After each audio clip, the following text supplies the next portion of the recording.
Welcome to Insights in Business. I'm Mary Ruth Snyder, the Executive Director for the Campbell River and District Chamber of Commerce. Joining us today here at 500 Rob Ron Road, the new Rogers Community TV studio, formerly Shaw Community TV, is Dennis Brody, who is the manager at our airport, at Campbell River's Airport. We have an airport, for those of you who didn't know. It is a wonderful airport, and they are growing. Dennis, thank you so much for taking the time to join us today. We really appreciate it. Thank you for having me. It's nice to be here. Now, we hear a lot in the news about air travel and airports, but I don't think the general public has a very broad understanding of how things are decided in terms of airlines. Because airlines, they essentially, and correct me if I'm wrong, they essentially get to pick and choose where they're going to fly into and where they're going to go. Is that just the gist of it? Yeah, absolutely. Airlines are companies that make decisions best for themselves. And while airports play a large role in helping to provide airlines with information and demographics and reasons why they should come in and serve a particular community, it's really up to them and lots of complex factors that are involved in their business, right? You've got a limited number of airplanes, you've got a certain number of air crews that can operate them, you've got scheduling, and you've got lots of challenges with airspace through some much busier areas in the province. And so kind of all those factors lead into what kind of demand there might be to serve a particular community, what times a day they may wish to or have to service it based on other factors. And those ultimately decide the level of service that any particular community receives from a commercial airline. Okay. Now, how long have you been the manager at the airport? I've been manager at the Campbell River Airport coming up to 3 years now. And how did you end up in this role? Like, what was your history and how did you end up working in the airline industry? Well, that's a great question. My background is in engineering, so I have an engineering degree. That's my post-secondary. I decided for some reasons following that I wanted to get into business and accounting. Did that for a number of years. Found myself fortunate enough working back in my hometown. I'm born and raised here in Campbell River. Oh, okay. Working for the city for a number of years in the finance department. And at the time, the former airport manager retired a few years ago. Had the opportunity to take this on. What was your engineering degree and what specialty? Metallurgy, of all things. What is that? I don't think I even know what that is. Metals and materials engineering, so mostly production of metallurgical, taking over from mining, turning it into a refined product, or advanced materials stuff, composites and things like that. Oh, interesting. So that would actually come in handy when you're talking to airlines telling you what their latest airplane is made out of, right? Could be. There are some interesting things going on in aviation for sure, in terms of how they're constructing aircraft and newer materials and things like that. What's the most interesting thing you've learned in the last year about construction of airlines or like an airplane? Well, right now, definitely the move towards electrification of aviation. A great example of that is local, actually. Right. We do have an entirely electric-powered aircraft that's used at the Campbell River Airport. The first commercial electric flight in Canada occurred there about 3.5 months ago, and it's being used today for flight training purposes. Some cutting-edge stuff. Awesome. Do you think that the electrification will take off for airplanes as fast or faster than it has for vehicles? I think it'll take more time. Okay. The power requirements for flight are so enormous that range and the size of the aircraft that electricity can power today really suits it to some limited use at this time. Okay. But technology changes fast. Right. And there's other there's other technologies too that we can look towards, hydrogen power, things like that, for the continued advancement of aviation energy. So let's talk about hydrogen power for a second. Can you maybe explain what hydrogen power is? Because when people hear hydrogen, they think of like explosions and what was the blimp that blew up? Oh, the Hindenburg. The Hindenburg, thank you. So can you explain exactly how that works and why we shouldn't be afraid of it? Yeah, I mean, hydrogen is an enormous source of energy, and you mentioned explosions. That's a perfect example of hydrogen energy being released. There's many ways that it can be done in a much more controlled, smaller scale environment that can unlock, energy potential. Fuel cells. Some viewers may have heard of fuel cells before. They are powering, experimental cars today.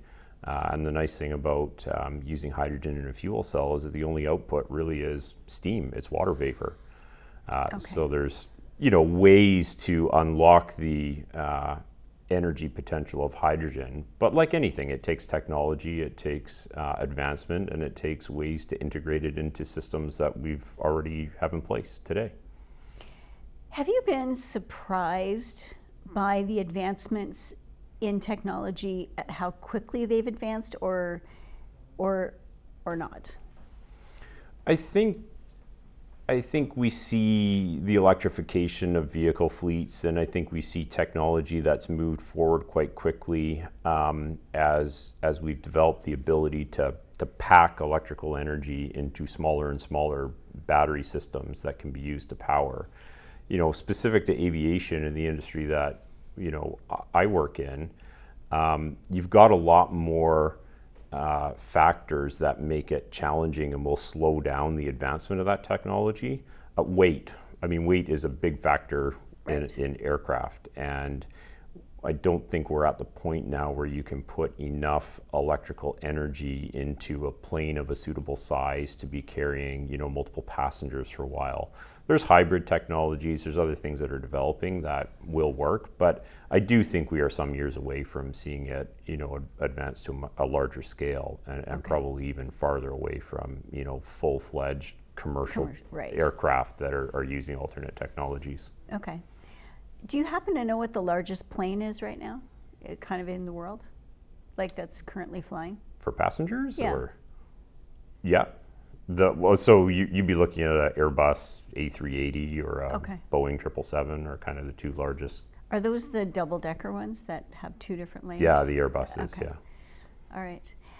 What's the largest plane that comes in and out of Campbell River at the moment? Right now, we have a Saab 340 aircraft that Pacific Coastal flies. It takes anywhere from 34 to 38 passengers, depending on its configuration. They have another aircraft in their fleet as well that's smaller with 19 passengers. Okay. So those are regularly servicing the Campbell River Airport today. Okay. So which airlines are actually flying out of Campbell River today? Today we've got Pacific Coastal Airlines that flies scheduled flights to Vancouver. Okay. And what are you hoping for, say, 5 years out? 5 years out, a few things. We'd love to see increased commercial service to the Campbell River and region. We'd like to see some routes that involve particularly the northern part of the province, where we know there's a lot of complementary resource-based sectors in industry that attract a lot of workers from this region into that part of the province for regular work. But also from tourism. We think there's a strong link between some areas of the north and this part of Vancouver Island. So we're working hard on that right now.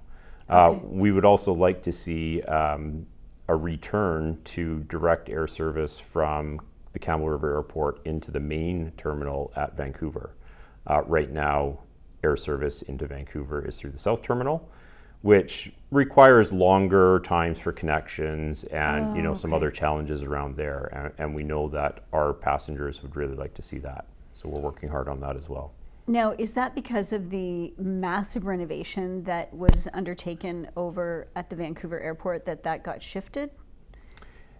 It has to do more with the airlines that service our airport right now, and their regional approach to connecting through BC.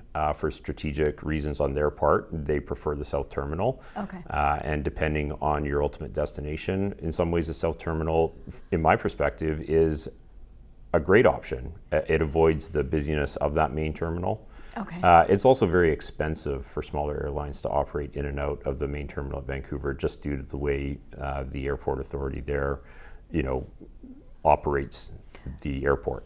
Okay, so let's talk about that, because that gets into the actual business of running an airline and running an airport. So do airlines pay a fee when they, like, how is that set up? Like, how do airlines pay fees to the airports? They do. Okay. Yeah. In what capacity? Like per landing, per takeoff, or is it more of a monthly roundabout number? It's based on the number of passengers that they serve. Oh. So for a scheduled service, Okay. Pacific Coastal, as an example, flies 3 flights in and out of Campbell River, and they make a commitment that unless there's external factors, they will operate those flights, whether they've sold 5 seats on the plane or whether they sold all 35 seats on the plane.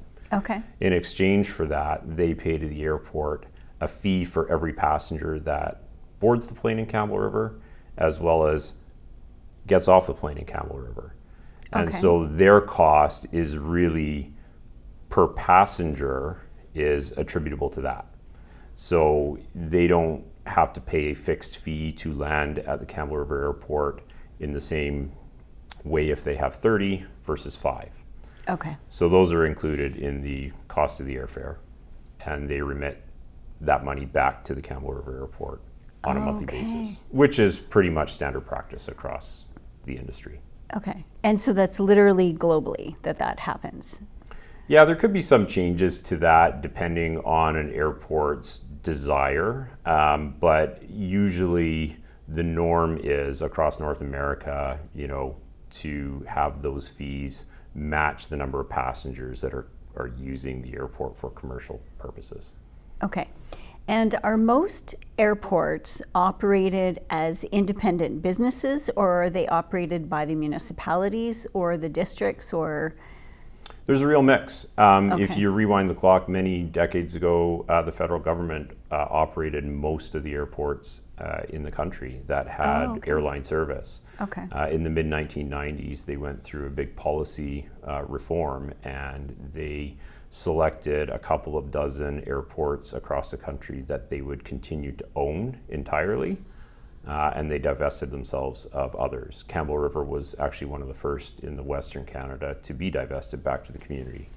Oh, interesting. So with that, came ownership of, Right. significant infrastructure Yep. and assets that have been, put in by the federal government. And in exchange for that, the city had more control over, what it wanted to do to develop out the rest of the airport. Sure. It didn't have the same focus that, the federal government may have had on solely moving passengers, from this part of Vancouver Island to the rest of the country. And it has diversified out there quite a bit. Okay. So most airports in Canada are, owned by a local government body of varying different sizes and complexities. There are a number of airports that, rather than being owned and operated by the local government itself, have been spun off into a not-for-profit society that owns and manages the airport. Okay. Which airports are still operated federally? So most of the major international airports you can think of, Vancouver, Calgary, Edmonton, Winnipeg, Toronto, Ottawa, Montreal, all those big ones that you think of, the major, international hubs. All right. They're owned by the federal government, but they're operated by airport authorities. So the federal government doesn't operate them anymore. Okay. Those airport authorities pay the federal government for the use. And how does that structure work? Are we talking like a board of directors or like? Yes. Okay. Yeah, so there's a board of directors. Some of those board members are appointed by the federal government. Others are appointed by local interests. And Okay. then they have an accountable structure below them to actually operate the airport. Okay. So a board of directors. Now, what's the case here in Campbell River? It's municipally owned, right? Municipally owned, municipally operated. Okay. So our board of directors is effectively our city council. Oh, so mayor and council. Yes. Okay. So with you being the airport manager, who do you direct report to? So the city has the airport set up in its economic development department. Oh, okay. So I report to the director of economic development and indigenous relations, Okay. who then reports up to the city manager and city Right. council. Okay, cool. Well, thanks for breaking that down for us, because I don't think, I just assumed, I don't know, coming from Southern Ontario decades ago, I just assumed the federal government owned everything like that, right? I didn't realize that they had gone through that divestiture program in the mid-90s.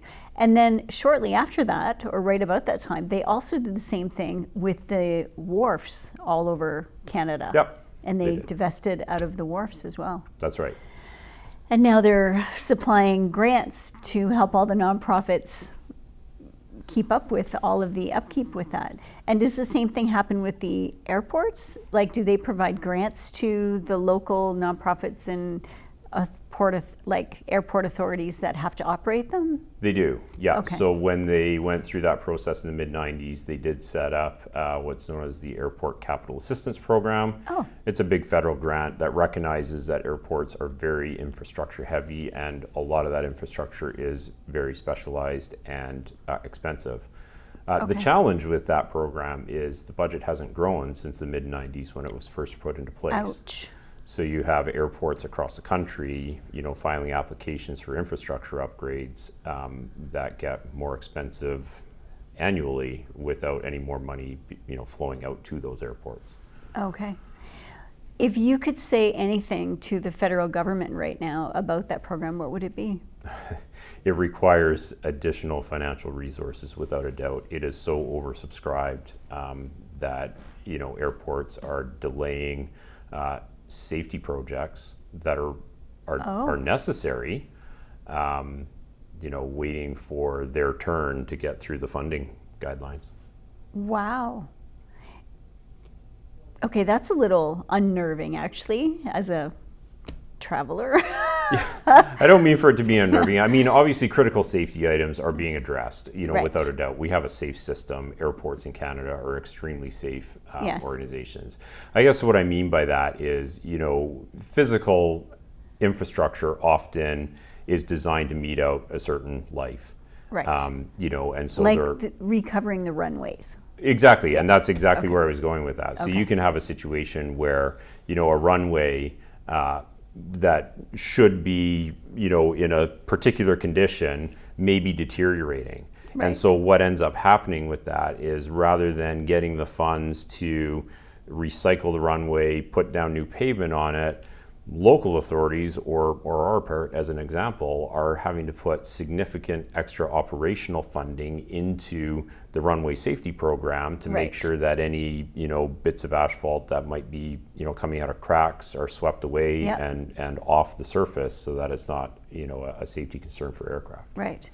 Well, and I would think that for Canadian airports, that there is a particular challenge, because we have this little thing called weather. And so we have these vast swings in our temperatures. Like, we can go from 40 degrees Celsius in the summer down to minus 40 degrees in the winter in one location, which is the case in Edmonton in the last 2 years. So when they're experiencing the fluctuation of temperature to that degree, that must deteriorate that sort of physical infrastructure much quicker than anybody, say, south of the 49th or south of the 50th. Yeah, for sure. Okay. Those types of environmental concerns are definitely present. We have the advantage of understanding, the Canadian climate, if you will, and, Right. and designing, those things to adapt to that as best as possible. But yeah, you're not wrong. The continued sort of environmental effects are extreme. In our part of the world, we don't deal with those same temperature swings, which I'm very thankful for. But of course, we get a ton of precipitation, and that causes its own challenges with. Of course. So how do you manage? Like, do you have extra drainage, like running alongside? Like, how do you manage all the water we get? Yeah, our runway is actually grooved, so it's got Okay. grooving that runs perpendicular to the runway direction, which is intended to capture a lot of that water Okay. and provide some runoff for the runway, as well as ensuring that we don't get a layer of water on the runway itself Yep. to avoid hydroplaning and things like that.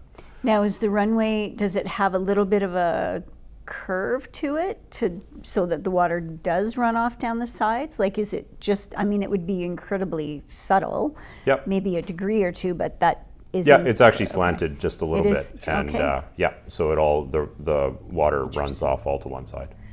Now, we don't get a lot of ice, but we do get some. So how many de-icing machines do we have here in Campbell River? Great question. There's a couple of different aspects to that. So we are always concerned about ice on the runway and the taxiways and all the surfaces that the aircraft, access on the airport.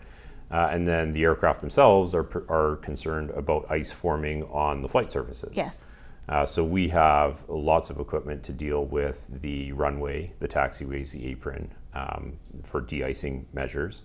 And we've just invested in a new aircraft de-icer, which will be put into service for the first time this winter. Awesome. Which is great news. Yeah. It greatly enhances the capabilities for our commercial airlines to operate in conditions that they were unable to operate in before. Okay.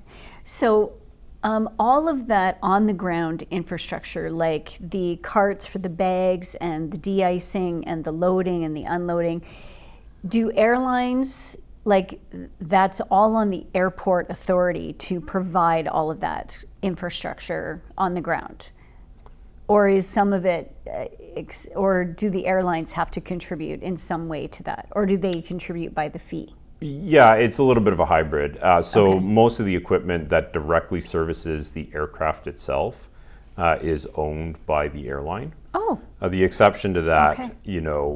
Can be larger airports with many different airlines may have common equipment that is, operated out on various, fleets through some kind of shared use agreement.